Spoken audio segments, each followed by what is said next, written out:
خدا نہ خواستہ اگر ڈیفالٹ کرتا ہے تو اس سے کئی گنا اور آگے چلا جائے. اور میں یہ اس لیے اپنی قوم کے سامنے یہ بات آج کرنا چاہتا ہوں کہ یہ جو ہمارے اوپر چوروں کا ٹولہ مسلط کیا ہوا ہے، ان کو اس چیز کی فکر نہیں ہے. پاکستان کے حوالے سے جو بڑی خوشخبری آئی ہے اور وہ خوشخبری یہ ہے کہ Pakistan sees biggest drop in default risk.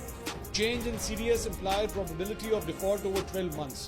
کہ جناب پچھلے 12 مہینوں کے اندر جو ڈیفالٹ کا رسک جو ہے وہ سب سے زیادہ تیزی سے اگر کم ہوا ہے تو وہ پاکستان کا کم ہوا ہے. صاحب کہہ رہے جی جو چور ہیں ڈاکو ہیں ان کی وجہ سے ملک کی ڈیفالٹ ہونے جا رہا ہے. ٹھیک ہے، تو میں آپ کو بتا دینا چاہتا ہوں ان چوروں ڈاکو کی وجہ سے ہی یہ ملک اب تک ڈیفالٹ نہیں ہوا.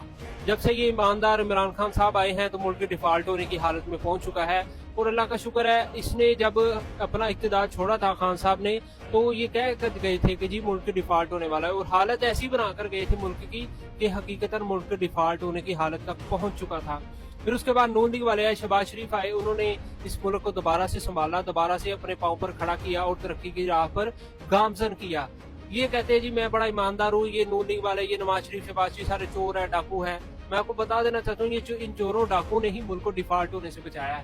ان چوروں ڈاکو نے ہی ملک کی حالت کو بدلا ہے. ان چوروں ڈاکو نے ہی ملک کے جو ویلیو گر گئی تھی اس ویلیو کو دوبارہ سے اوپر اٹھایا ہے، اسے دوبارہ سے ایک ویلیویبل ملک بنایا ہے. اور آپ ایماندار ہو کر ملک کو ڈیفالٹ کرنے جا رہے تھے. خان صاحب بڑے شرم کی بات ہے کہ حقیقت تو یہ ہے کہ آپ اس ملک کے اہل ہی نہیں تھے.